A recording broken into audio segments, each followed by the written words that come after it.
Fuel cells. Fuel cells are the devices to convert the energy of a fuel into electrical energy without the use of heat engine. Such conversions are possible because the combustion reactions are also redox reactions in nature. Let's take an example so that you understand this. Let's take up an example of hydrogen-oxygen fuel cell. See, this is a hydrogen-oxygen fuel cell. It consists of what? Porous carbon electrodes.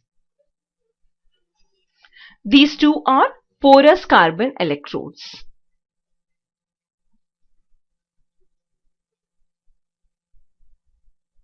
Right? And hydrogen gas is bubbled from this side and oxygen gas is bubbled from this side. That is, towards the anode, the hydrogen gas is bubbled, and towards the cathode, the oxygen gas is bubbled. Let's see, the reaction between hydrogen and oxygen is a slow reaction. Right? The operating temperature of this cell is 400 Kelvin. At this temperature, the reaction is not very fast. So what is done is the certain catalysts, the catalysts like cadmium, platinum, they are compressed with the electrodes. Say at anode, what is done is the finely divided platinum or cadmium is compressed with the porous carbon electrode. And at cathode, the catalyst that is cobaltous oxide is compressed. Right? And what is the electrolyte over here? The electrolyte is concentrated potassium hydroxide or sodium hydroxide. What is electrolyte? It is concentrated potassium hydroxide or sodium hydroxide. And hydrogen and oxygen are passed through the porous electrodes at high pressure to the electrolyte.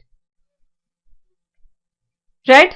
So this is the structure of a hydrogen-oxygen fuel cell. What is it? The carbon porous electrodes. These electrodes, within these electrodes are present the catalysts. The catalysts are compressed in these electrodes. At the anode, the cadmium and the platinum is compressed, and at cathode, the cobaltous oxide is present. Electrolytes, what are the electrolytes here? The concentrated potassium hydroxide or sodium hydroxide. The reaction is between hydrogen and oxygen. So hydrogen and oxygen gas needs to be bubbled.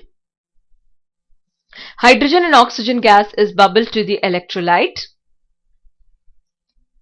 It is bubbled into the electrolyte, right? Through the porous electrodes. So hydrogen and oxygen gas are bubbled to the electrolyte through these porous electrodes. Right? There is a polymer, there is electrolytic membrane is there in between. Now what are the other reactions taking place? At anode, hydrogen gas combines with the hydroxyl aqueous, forms water and produces electrons. These electrons move to the cathode. Here they are taken up. These are taken up by the oxygen, forming hydroxyl ions. Right?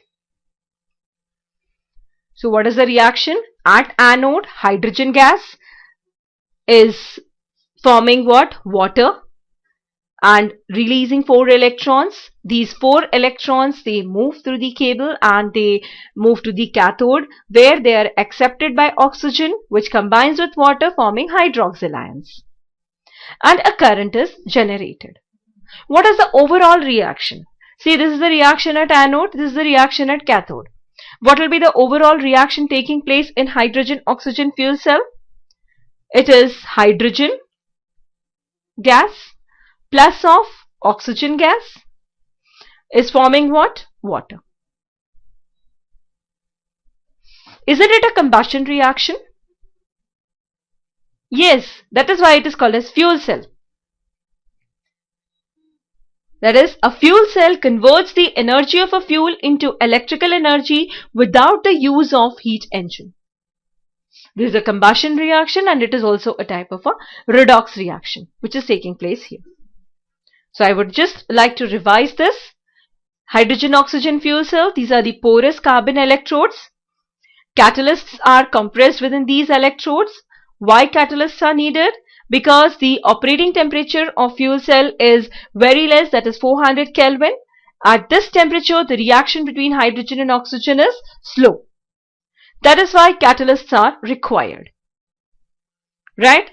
The electrolyte which is present here is concentrated potassium hydroxide or concentrated sodium hydroxide.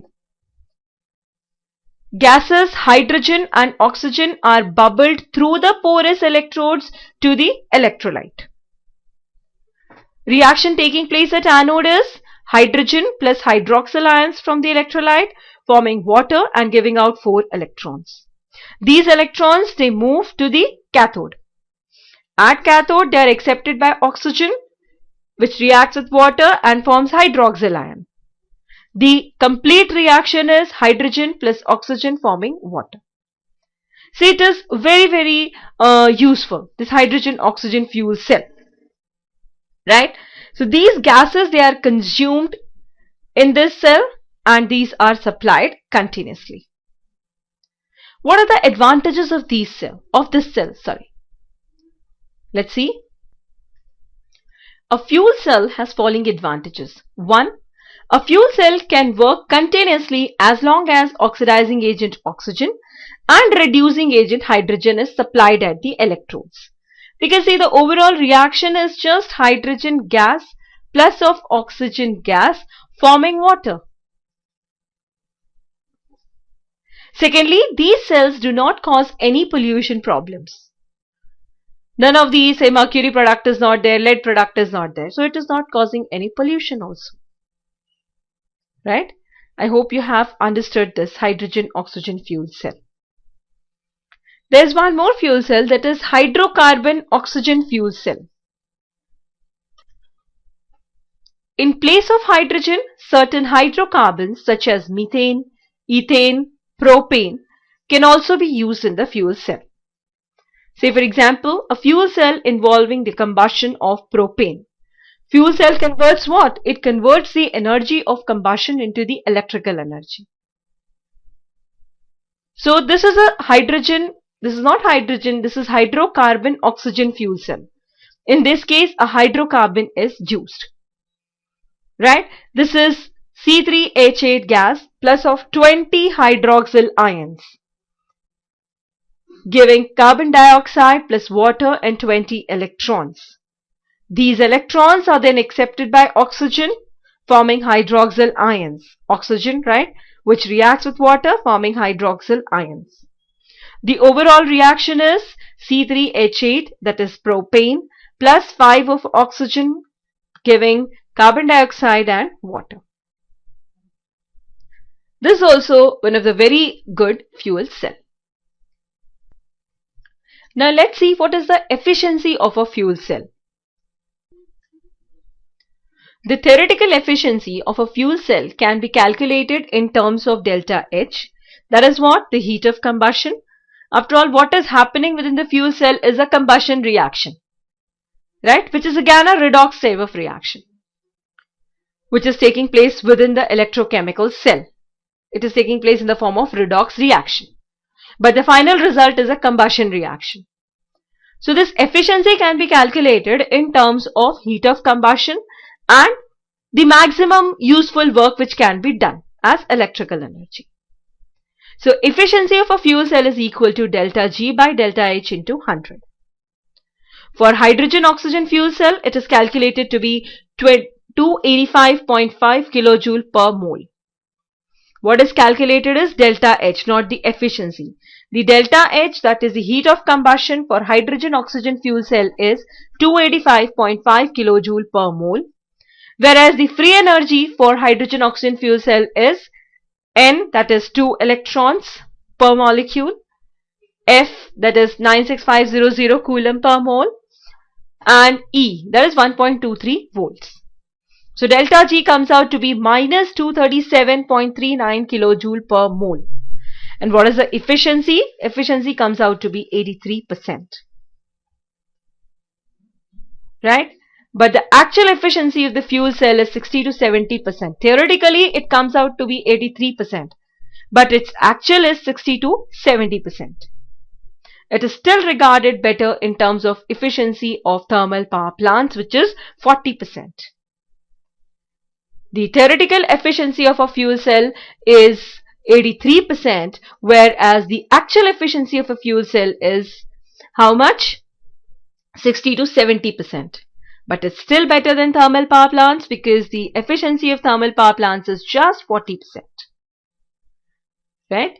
So this is all about the cells, about the primary cell, about the secondary cell, and also the fuel cell. Now I'll be concluding this session, students. In the next session, we'll be discussing about corrosion. Corrosion is also an electrochemical phenomenon. Say on the surface of iron, an electrochemical cell is established. We'll be discussing about that and also the factors which say increase corrosion and how can we prevent this, prevent iron from corrosion. I hope you have understood the working of primary cell and the secondary cell. I have tried my level best to explain you. Any case, just go through the text so that these concepts are clear to you, and do remember the reactions taking place in the charging and the discharging of lead acid storage cell, because the questions come from that. Right? Thank you for being with me. Thank you for your patience, and do have a nice time ahead.